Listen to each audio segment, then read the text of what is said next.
Hi everyone. Is Hi. everyone all right? Do Hello. you hear us? Do you see us? Let us know in the comments so we can adjust anything that's not working.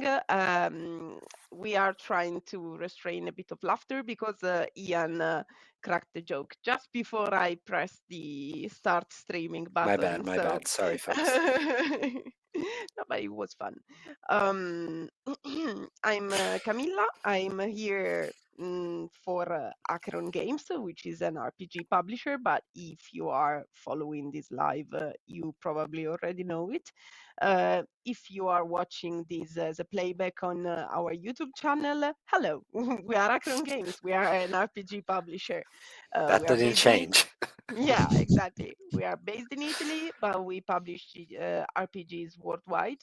And we like to take a little bit of an Italian spin to RPG settings. In this case, we are here to talk about Marco Polo's Legacy, Journey to the Celestial Empire, which is a 5e setting inspired by the journeys of Marco Polo.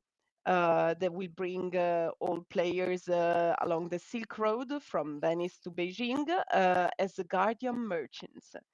Ian Hathaway and Enrico Borro here with me are the authors. And while I do our usual social media BPT boop, I will let them present themselves and maybe even present a little bit Marco Polo while they're at it. Yeah, so I'll take this one, Enrico, since you went first Yeah. last time.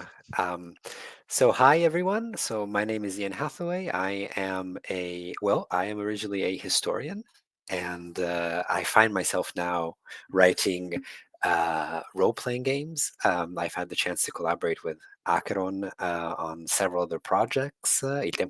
All of them with Enrico Borro, who in my view is up Oh, there. So what? What? okay.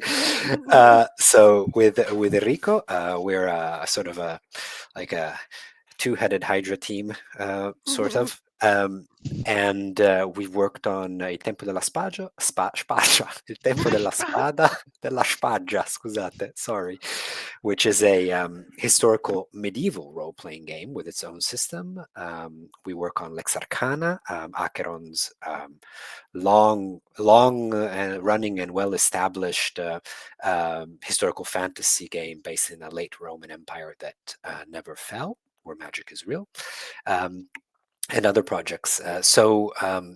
I am really very excited to be putting together in many different ways two passions, history and game design, and to channel that through all of these wonderful projects. Yeah, so that's me. And Okay. we start having our public saying, "Here we go again." We know that these live chats are usually followed by our Italian public as well, but I hope you'll understand why we'll answer to any question in English. Enrico. Hi. Hi there. I am an archaeologist. I was, I will, I don't know at the moment. Now I'm basically doing role-playing games with Acheron, the titles mentioned by Ian some minutes ago. And I started playing role-playing games, the Back Me system in 1989. I never stopped. And now with Marco Polo's Legacy, I have the chance to return to the 20-sided dice to roll a game some player characters and to fashion this new setting and bestiary for the most famous role-playing game in the world. And it's so strange and it's so beautiful to be here. Nice. And then the Um, question, why Marco Polo, that Camilla, exactly. that Camilla asked. Well, the idea of Marco Polo came partially because of our interesting for historical games, of course, medieval history games, but also because last year, 2024, was the 700th anniversary of Marco's death. in Venice in 1324. And we had in mind from some time the idea of wanting to do a game based on his travels. And this works very well with um, Acheron's approach to several other game designing projects, gaming projects, where we build off of an Italian classic, literature classic, the Divina Commedia, for example, for Inferno, and then the most recent one wasn't set based is um, Apocalypse, based on The Book of Revelation. Yeah. Revelations, etc. So take a classic of Italian or world literature and use that as the inspiration to create a fantasy setting. And so Marco Polo's travels were a fantastic source material, which, and it is one of the greatest Italian bestsellers of all times, essentially. And but it brings us far, far outside of Italy, and it, as Enrico was saying at the end of the last live, so I have that in my mind still. It brings us to encounter many different peoples, many different places, different cultures, in a truly fantastic journey that, for me at least, has been just an amazing process of discovery, working with Enrico, of course, but working also with Chinye, our main Chinese consultant, and the other people who are collaborating on this project, and to really go beyond the boundaries of anything I knew before, and use that to create an amazing and exciting setting for fifth edition. Yeah. I'm glad you mentioned Chinia because I just wanted to maybe start by assessing how much we are working towards, a deep respect for the for the original folklore and the folk tales that inspired the first Marco Polo, and then obviously us through Marco Polo. We are talking with consultants from China, so we are talking um, with people from from the places we are actually talking about, from which we are taking inspiration. So with a deep respect um, for the folklore and the people of those places. So that's a thing that I wanted to put a pin on, since Mhm. obviously it's an important step to take when you are approaching a different culture. Um, Also, I think what's needed in this case is, and I know you both have it aplenty, is a sincere curiosity to discover the most, little details that will help players really immerse themselves in the game. And so Mhm. I wanted to maybe touch base on some of these details. What's something that the the usual D&D 5e player will find here that will make him or her say, this I've never met before in one of my D&D games." Hmm. So if we think about, um, I can think of two things. One is something that I wanted to mention in our Italian live, but we didn't come around to it, which has to do with the inspirations for the game besides Marco Polo. And again, collaborating with Chinya Xiao, we uh, sort of he suggested and provided a reading list for me of things that I might want to think about, ranging um, from Chinese classics that are in English or Italian translations, and Chinese more modern fantasy that channels a lot of these historical elements, and that sometimes are set in the same period in which we are basing our game. And the thing I wanted to mention is the world created by Jin Yong, who is one of the most beloved fantasy writers in China. Hmm. He wrote from the 50s to the 70s, many, many novels, particularly Return of the Condor Heroes is the English translation of one of his most important epic, which I have been devouring in these past months. And it brings us into a Oh, and world it of was such a burden. it was terrible. Oh No, no. oh, it's a terrible job that I have to do. And but it brings us into a world of martial arts in Mm, which many different organizations, some secret, some not, train and seek to become um, the greatest martial artists of China and of the extended China, because they are set mhm, in the um, period of the Yuan Empire with the Mongol domination, etc.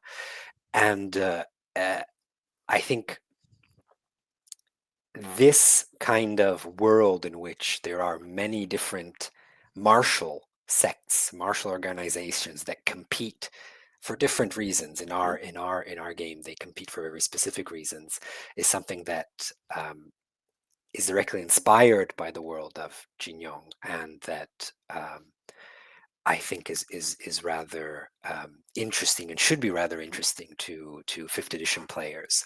Um, who especially for those who play martial classes, I mhm. think. Harry. Well, it's a weird word Mhm, because uh, we are going to tell you a story about a teen's quest. Because when Marco left Venice, he is mhm, 17 years old, mm, and he will spend in China 25 years of his life, mhm, discovering new cultures, learning how to speak not in Venetian and in Italian languages, and by having in his pocket not mhm, coins made of gold or silver, but but banknotes. mm. Because in the Chinese Empire there was already the paper. That's so So cool. That's something I never it's think about. it's so strange. There is an empire, a feudal-like empire, similar to every empire of fantasy realms Mhm. and settings, but he has a lot of strangeness and uniqueness in the culture, in the monsters, in Mhm. the ghosts. Mm. The D&D of Chinese tradition are really strange, really strange. They can have son and daughters, for example, and yeah, it's really strange. And there is during the Yuan dynasty, Mhm. when Marco travel and lives, there is how can I say freedom of religion Mm. with one emperor that provides to each person the freedom to worship Mm. everyone, anything and everything. Come si può dire? Finché è una brava persona. Till he is a You good can, person, yes. a good If you are a citizen. good person, you can worship whatever deity you prefer. And we have so access to all kinds of magic. There are Mm. many magic items. There are many archetypes that which borrowed from all the cultures that goes between Venice and Khanbaliq, the first name Mm. Beijing, and Which is is a pretty good chunk of Earth, I would say. yeah, So, you know. It's a long way. 6,000 miles. A lot of inspirations. So it's a Um, treasure. yeah, absolutely. And you said artifacts, you said, objects, and this helps me because we started talking about why Marco Polo, the inspirations, what we love, but I think that we actually need to do a little bit of introduction on what exactly is Marco Polo's legacy journey to the Celestial Empire. Um, Marco Polo Legacy is obviously a D&D 5e setting.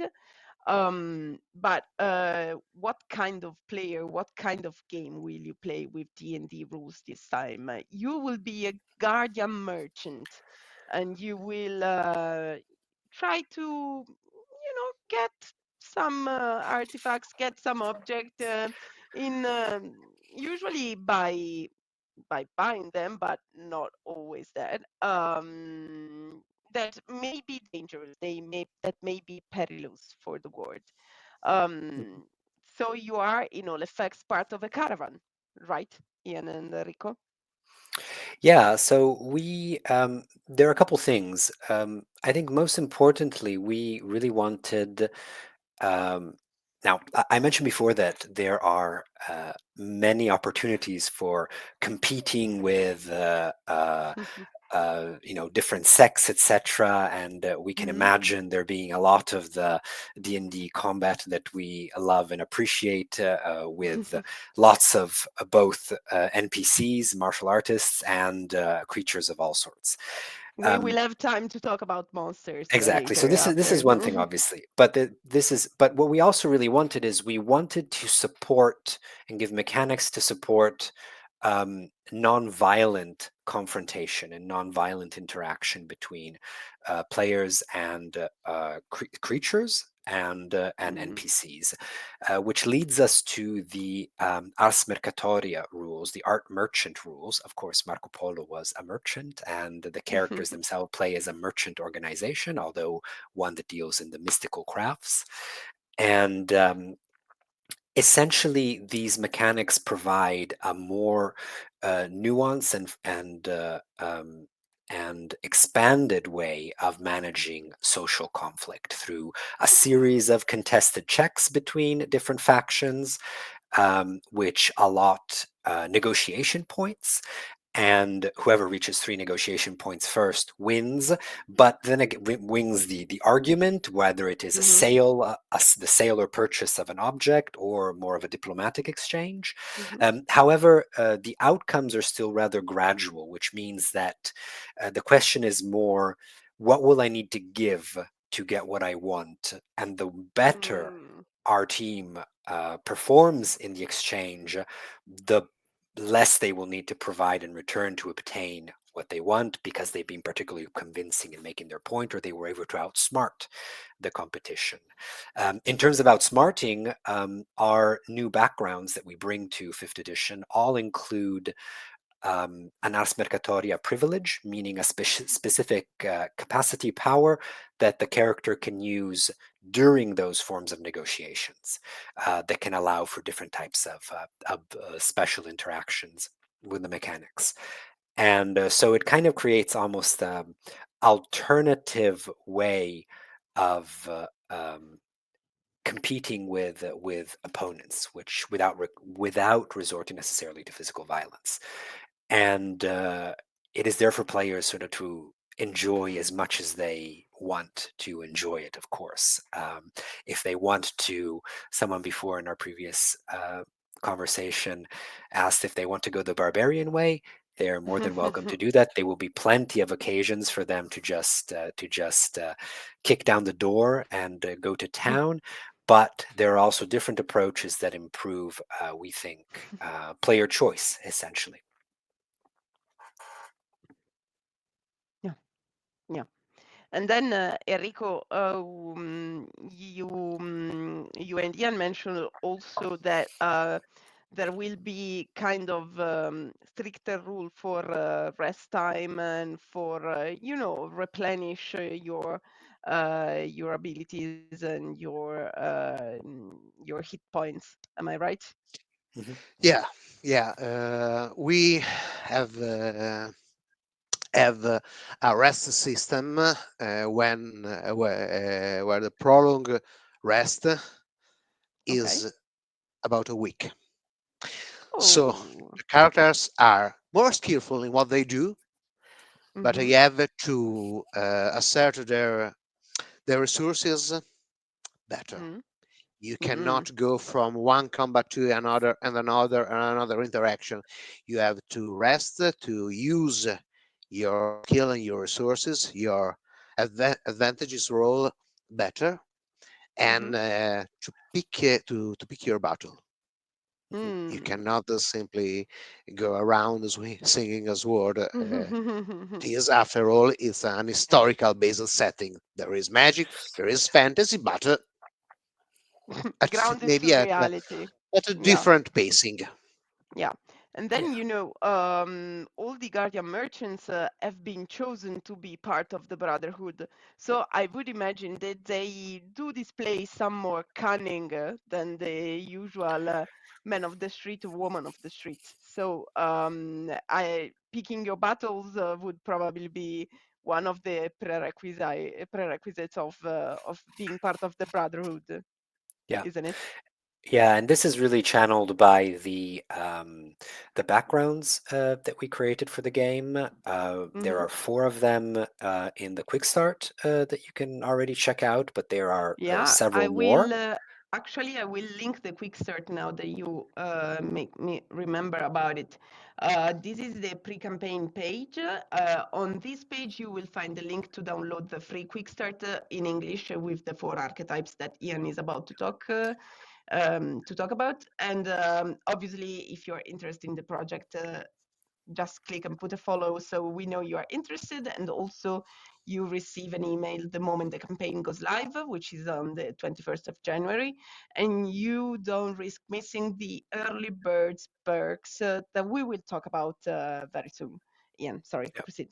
Yeah, these backgrounds actually are rather substantial. They provide a lot of the capacities that in other ways of playing fifth edition would be provided by species, for example, or a combination of the species you choose and the um, the background that you get. Um, which means that all characters and all of these abilities are very much grounded within the historical and fantasy setting that we are creating. So, for example, since I've been talking about this, one of the backgrounds is I forget exactly the English translation, but it's disciple of a martial sect, essentially. So, which can provide, and for example, in the pre-generated characters that we have, the character who actually has this background is our warlock, which Mm. in some of our play runs of the scenario from the quick start provided a lot of fun with the warlock doing all sorts of martial arts, all sorts of a series of martial arts move to the great delight of their player. So this is one thing. And in terms of particularities, actually, since I'm talking about this, I mentioned species. So we encourage, because it is a historical fantasy setting grounded in Mhm, our past, we do encourage players to use the specific species that we designed for this setting, which is the Star Chosen. mhm, Now, these people are, in terms of like fantasy species, they're all humans. mhm, However, what happens to them, what makes them special, is that they are somehow chosen by the stars. And mhm, so they gain particular benefits based on their a month and year of mhm. birth. So based on the Chinese and European in our case, but it's actually much larger than that. Sure. Horoscope. So their zodiac sign, both the Chinese and the zodiac. So what these provide are bonuses to characteristics, but they also give something that we think is really interesting. They give special attitudes. For example, I believe the tiger Chinese sign. If you're born in the year of the tiger, you are courageous. What does that mean? That when your character acts in a way that channels this virtue, you are able to call upon um, the inspiration rules from Oh. D&D in a special way, meaning that Mhm, you don't need to build up inspiration for these particular things, but you can tell the GM, I feel like my mhm, behavior and what I'm doing is triggering mhm. my courage that Yeah. comes from my tiger sign. Can I get an extra die to perform this action.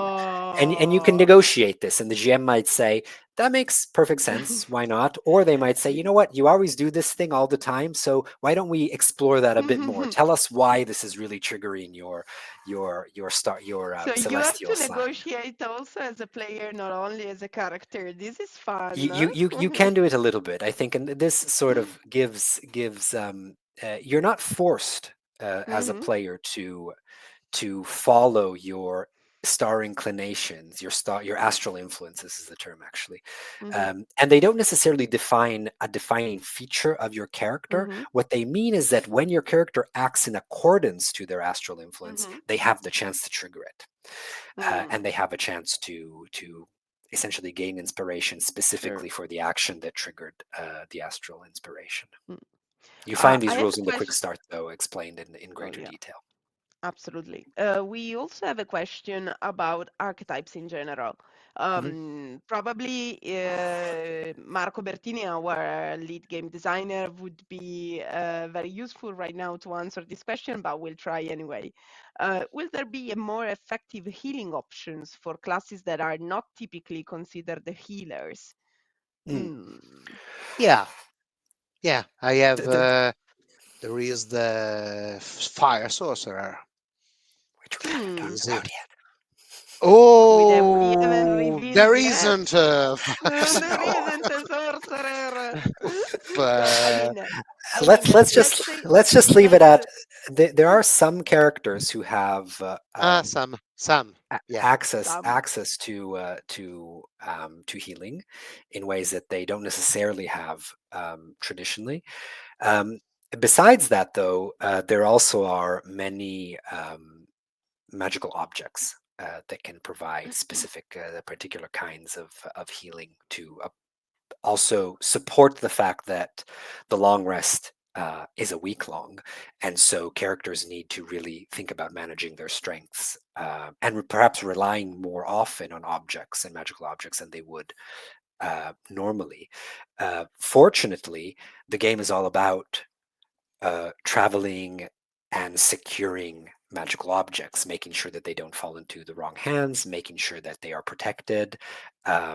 Always, though, in respect, as we said, as of the legitimate ownership of these objects, which is one of the driving codes of the Guardian merchants. The principle of just exchange is what guides their actions. Hmm. I can say But one thing without making spoilers. yeah. uh, the Brotherhood of Guardian Merchants has outposts in different parts of the Silkway. Hmm. With the actions of your characters, you Hmm. can build them up. So every time you visit one of these outposts, there will be more healing options, potions, Mhm. medical utilities, Hmm. and skilled doctors to help your characters. Hmm. So as This is it's a very good. variant about the Yes. bastions that have Hmm. Which you might be able to the even take with you on your travels. In fact, on your as maybe. part of your caravan, which Camila Very mentioned. cool. But we don't want to spoil too much about that yet. Mm. Unfortunately, all of them have a red shirt.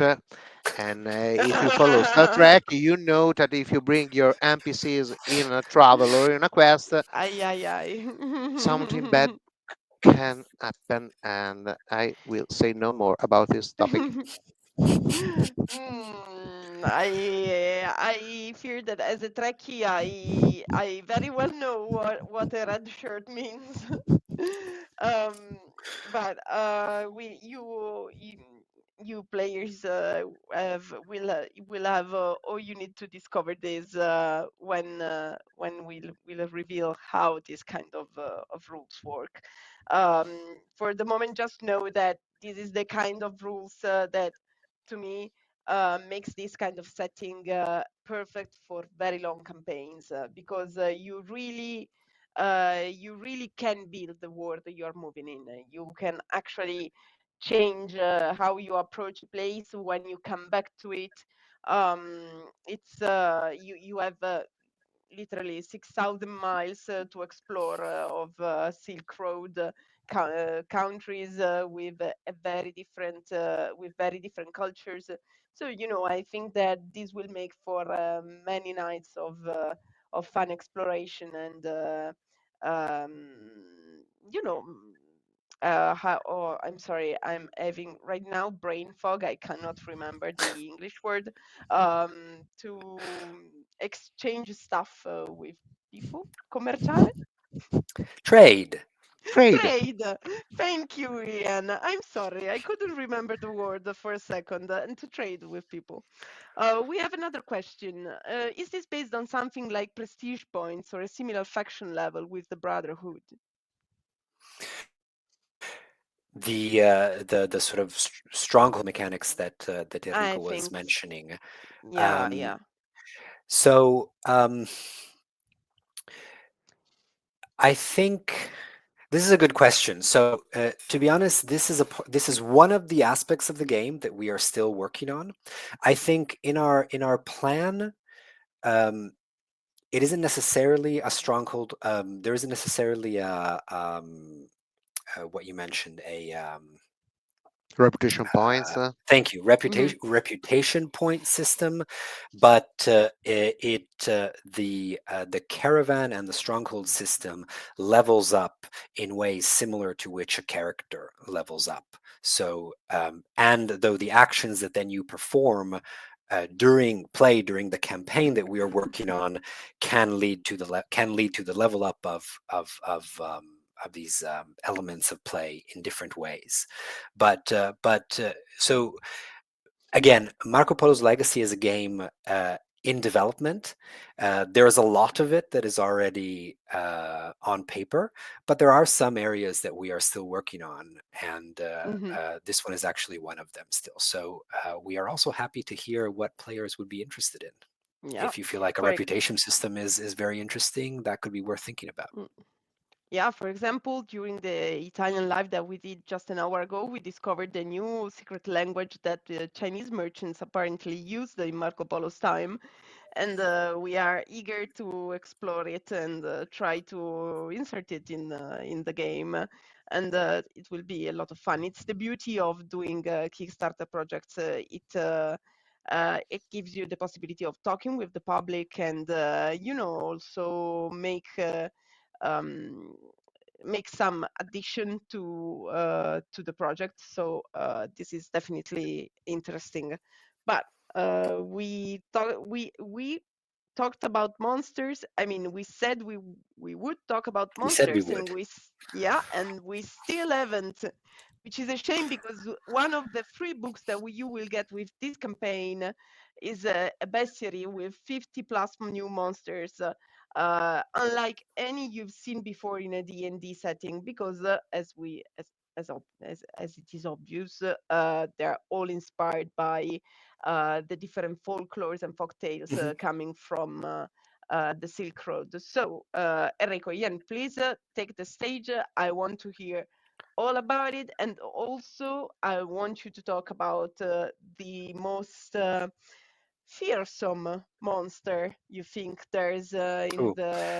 in the Okay, setting in so this so we're book. giving a different spoiler from the one from last time. Yeah. Uh, Yeah, uh, just just a little bit of explanation. I've asked before to Ian and Enrico what's their favorite monster, but now I want to yes. know the one they fear the most. Yeah. So I have one, which, and to be honest, this is also my top top of the list as my favorite monsters.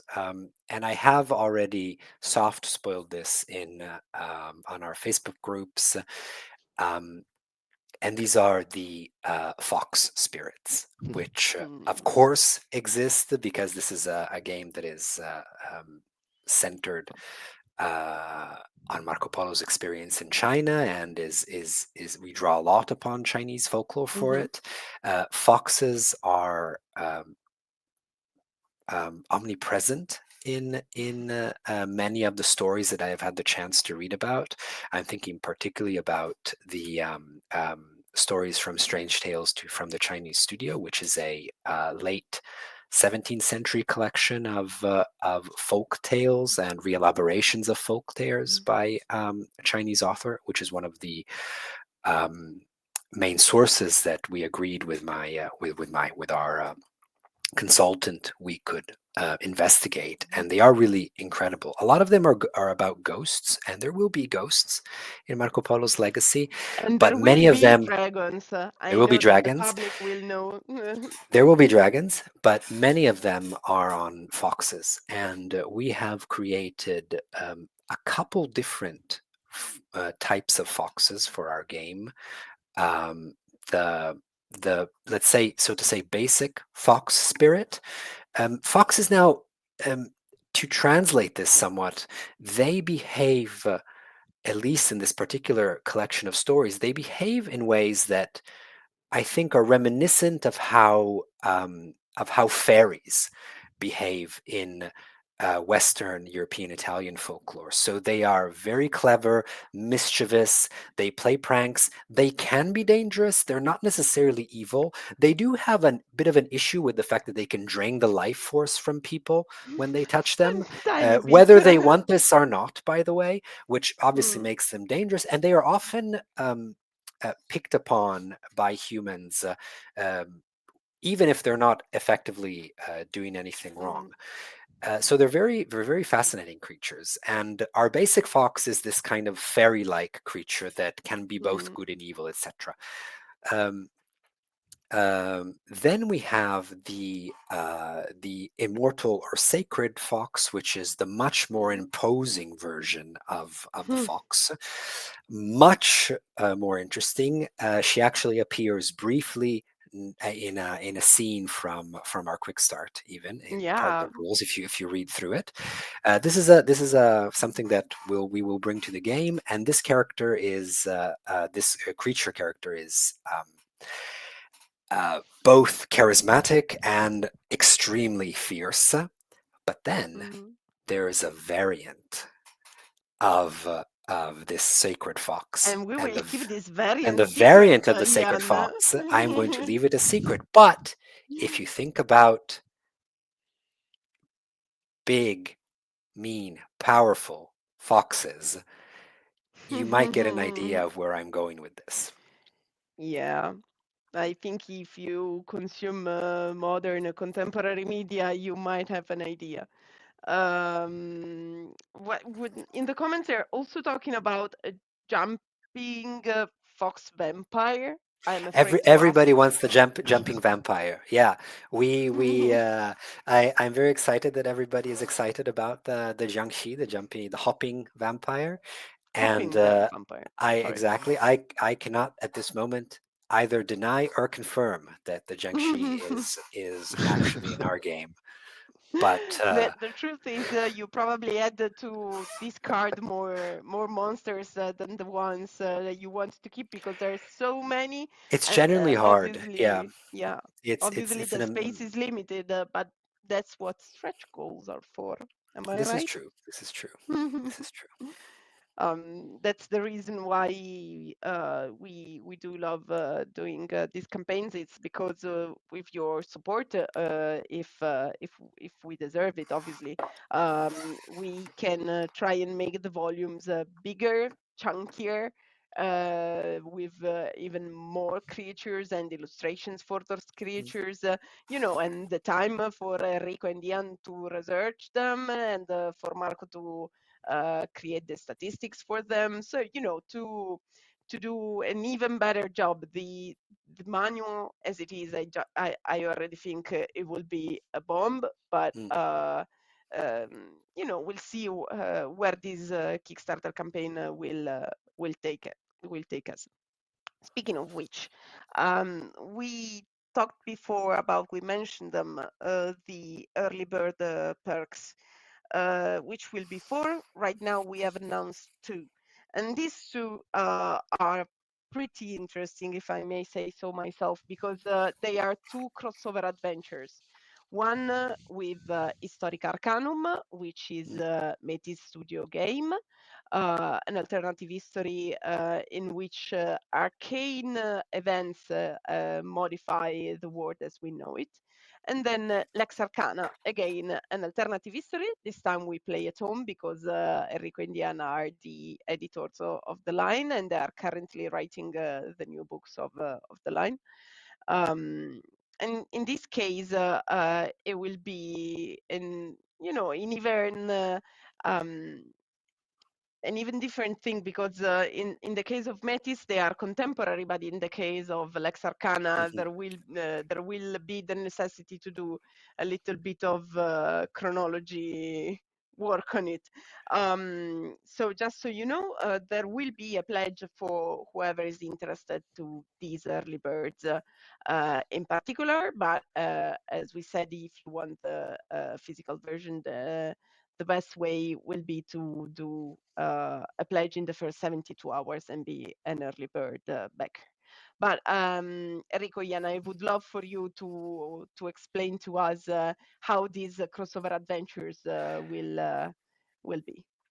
Yeah, Hmm. so uh, we had the fortune. So we have the fortune of living in a world where many people find history incredibly entertaining, and there are great games that are inspired by history out there.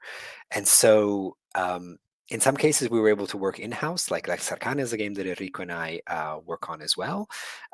But we also had the fortune of discussing this topic with the Metis Creative, who are wonderful folks and have a great game of their own, and really find a shared space that could bring our projects together, and explore and create an even greater community of people who love historical based, in this case, fifth edition settings. Um, Now, as you mentioned, with Metis Creative, we are thinking about an adventure that is playable from both their perspective and our perspective, and that can be set both in their sort of reality and in our reality with Marco Polo's Legacy. Mhm. Um, the project sort of design project is that it will be set in Samarkand, which is a very important city in their game as well. And as we mentioned in the previous live, it will most likely have to do with the assassins. Um, well, for the Lex Arcana project, now Lex Arcana, for those who don't know, is set in the late Roman Empire, but a late Roman Empire that never fell, because Mhm. magic is real and divination magic is particularly well practiced among the Romans. In this case, the sort of an adventure of the Custodes, who are the heroes of the Lex Arcana series, far to the east, creating a first sort of venture into those far off regions, actually gives us a chance to explore some of the past lore of our Brotherhood of Guardian Merchants, which can then affect events that unfold in the Marco Polo's Legacy campaign that characters will play. Um, in our main storyline, essentially. It will I be think like seeing those crossovers between Marvel and DC heroes coming together It's to. something like that. Yeah, it's a fun what if, basically. What if the Custodes met the Guardian Yeah. Merchants in the past? What would happen? I Enrico, think sorry, there we is, don't want to yeah. No, no, interrupt no, you. no. I think there is also one point worth mentioning for historical canon, that our archetypes and Metis archetypes are Mhm. perf- perfectly changeable.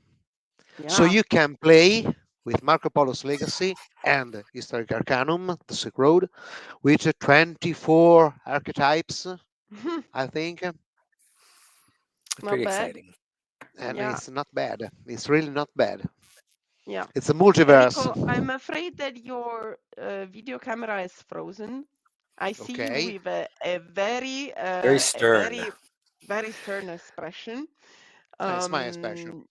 Um, yeah, but yeah, but you are not moving since 30 seconds ago. So I Okay, will try and bring you out and then in again. Okay? I change my connection. No, no, don't worry. Yeah. I will Okay. take you backstage. And then again, oh, here you are moving. And from the comments, they say Enrico turned into a Chinese ghost. Oh no! Yes. Oh Not no! again. Oh. We also have another question from the public about I think the question was written the moment you were talking about the foxes Mhm. and monsters in general, like as more. Not just creatures to defeat, but as creatures with intellects. The comment says, this is very intriguing. Sounds like there may be more options for resolving conflicts with creatures beyond physical combat. Yeah, that's actually exactly one of the ideas. What is it? I'm sorry, Enrico is. Oh yeah, Enrico is now he's also pixelated, so he's becoming more and more ghost-like as I'm we very as we sorry. I discuss. didn't want to laugh. I'm sorry. I will try the trick again. No, Um, okay, perfect. so yeah, as we mentioned, um, yes, alternative ways of resolving conflict even with creatures. There are many highly intelligent creatures like foxes in they will be in Marco Polo's Legacy's monster manual. And indeed, many of these creatures will have access to to similar powers that the characters have with their Ars Mercatoria privileges, meaning that the idea of using these battles of negotiation that we have designed with creatures is also part of the experience that we are trying to create with this game. Yeah, and in fact, the example in the quick start for the Ars Mercatoria is based on a conversation between the fox and the characters. In fact, that's what I was mentioning before. Okay. This is, I think this is a very interesting, take, like we were saying before, this is a game, of course, it's D&D, so it's a game of combat, but it's also a game of Yeah. trading. And so I think this sums it up quite There are well. also lots of monsters that you really do not want to sit down and talk with because No? they will eat you. Like the already mentioned dragons, there will be some dragons There who will be will some not be dragons that good. just want to eat you. Yes. It happens. It happens. And in that case, you just fight. You keep on fighting. Um, okay, and so we talked about the early birds, we talked about monsters, we talked about the inspirations from Marco Polo's journey to all the other sources.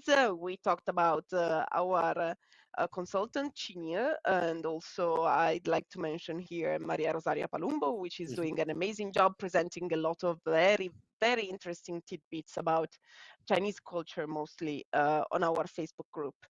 Um, since we are starting to get towards the end of this live, first I'd like to ask you if I forgot to ask you something that you wanted to talk about the game. What was it? I don't know. It's my question. Oh, your Is there question is, did I anything? forget something? No, yeah, Sorry. exactly. Is there anything you'd like to talk about that I didn't ask you, and so you are like, oh no, I Um, don't want to close the live without talking about this. yeah, I mean, I think the one thing we've talked about this a bit on our Facebook page, but it's worth talking about because it's one of the core things of fifth edition. We haven't talked too much about um, character subclasses, so the Oh, characters that yeah, that the that's true. players actually will play. I Hmm. believe at this point we have revealed six of them in We have total. revealed six, and then Enrico And then spoiled maybe we had a one. soft spoiler for a seventh one, but I would like to talk about my favorite one, Oh, if you don't mind, because I've been ranting absolutely. about it in the past few days since we've revealed it, which is the Horse Lord Ranger. Absolutely. And Yeah, and just a second, I see in the comments they ask us about the crossovers with other games. I just want to Yes. say that we talked about them just a couple of minutes ago, and so but if you want to listen to the the first explanations again, we will upload this video on YouTube. Probably maybe you are watching us on YouTube. Hello, YouTube viewer. So please, Ian, continue. No, yeah. Horse Lord Ranger. I love Ranger. I have always felt like Ranger in its many incarnations um, was a bit, how to say, not quite where I wanted it to be. And Mm, because we have such an incredible historical inspiration, the Horse Lord Ranger is based on the Central Asian Mongolian horse archer as its major inspiration. and it's so And cool. it's which is just very cool to Yeah, begin. let's see if I may upload the image of it while you talk. Yeah, and that would be fantastic. And so we really did two things that I love in game in D&D with this character. The first is that the character has a special animal companion, which is a dragon steed, literally a dragon draconic spirit that has taken the form of a blood red horse that the character can Mm, summon and ride, and with which they are bond for life. And the second are a number of different archery tricks that the character can perform, many of which are inspired by the feats of arms that the Mongolian heroes do in the Jingyong novels that I mentioned at the beginning for example, shooting an arrow to hit another arrow in flight and knocking it off course. So you have a you have a crazy horse that you can summon. You have crazy archery skills. I happen to be an archer myself, as you might have noticed by this. So I just absolutely love this character, and yeah, I'm very excited to play it. fantastic. I may be able to upload the image right now. I would have loved to do so when you were talking, but that's no problem. But they won't let me. Why? Why won't you let me? I just want to share amazing art on my screen. I don't see how it's difficult. Oh, why? Why? Enrico, Enrico, in the are you there? meantime, Do you because you're frozen, I'm but we heard you laugh. I'm You're there. here. Good. I'm here, and and you're uh, frozen, but no. instead this time you have a beautiful smile. You are Yeah. Okay, not a Chinese ghost let's keep anymore. it up, and So of the six archetypes that we've revealed, which one is your favorite? Which the one are you excited to play? the most challenging for a game designer perspective, the warlock. Can Aha. you do Ah, something here we other are. than Sorry, Eldritch here we Blast? are. We have the ranger. There he is. Can There you? he is. He's even using Mongolian thumb draw to Yeah, shoot, which I'll show. I'll do a video on tomorrow, I hope. fantastic. And I will try and upload the warlock right now. But Enrico, I can understand what you are saying about the Eldritch Blast. Like, Well, taking inspiration by the other world beliefs of Chinese tradition, the warlock, our warlock, made a pact with the 10 kings of hell, and hmm, he has the duty to bring the malevolent ghost and hmm, commanding them redeem them with noble actions. So every warlock has his zombie ghost-like pet that he can summon hmm. in order to achieve his goals. And we really There hope she that is. Oh, there is. she's a beaut. Well, that's the thing because to be able to do this job, the warlocks actually need to be really kind and caring and good-natured people. Mm, As sort of part of the lore that we have designed for these this subclass. mm, mm. So she's giving out Yeah, the right vibes. yeah, Yeah, exactly. No, I they think so. are. they are beautiful. We are very lucky to work with some very talented artists for this game. From the Yeah. covers that you have already seen, and then these archetypes, and some of the monsters you can already see in the quick start, but there will be many more. And as always, we'll try to convey convey the feeling of this adventurous magical journey also through the art of our amazing artists. Eri, you were saying, I'm sorry. No, it's I think it's interesting maybe that your warlock as a good patron because the 10 kings of hell beside their name are good beings and they Yeah, are charged by the celestial emperor to bring order and justice even to the other world. Mhm. sure.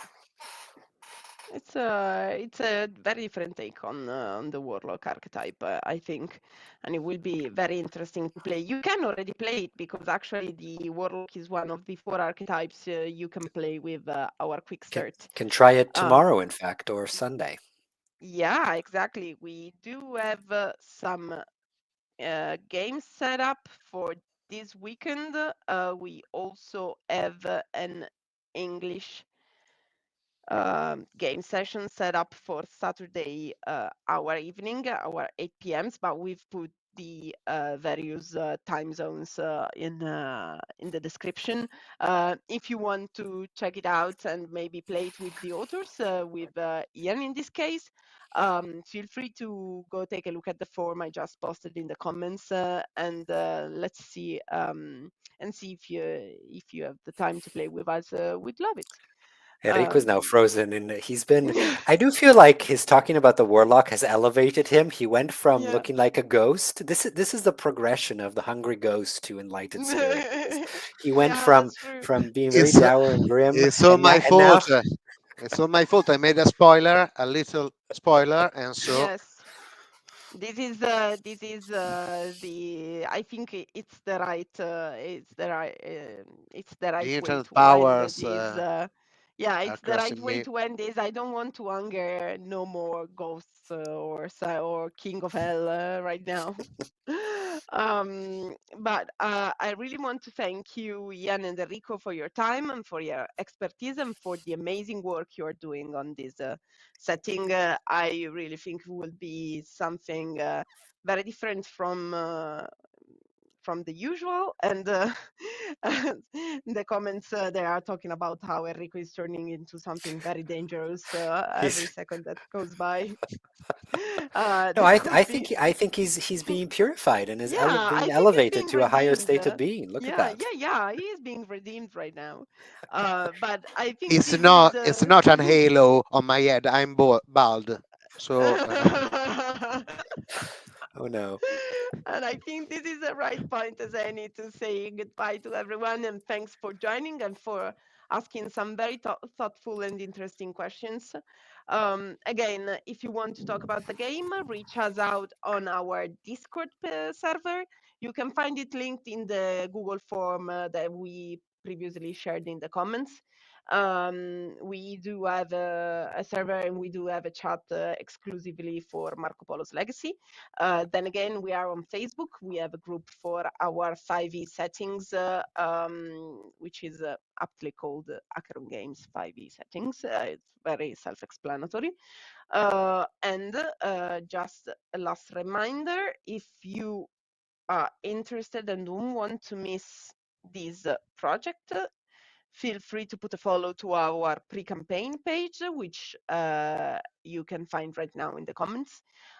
This helps us a lot to understand how interesting a game is to our audience, Mhm. and also it will help you get the early bird perks and to remember to pledge within the first 72 hours.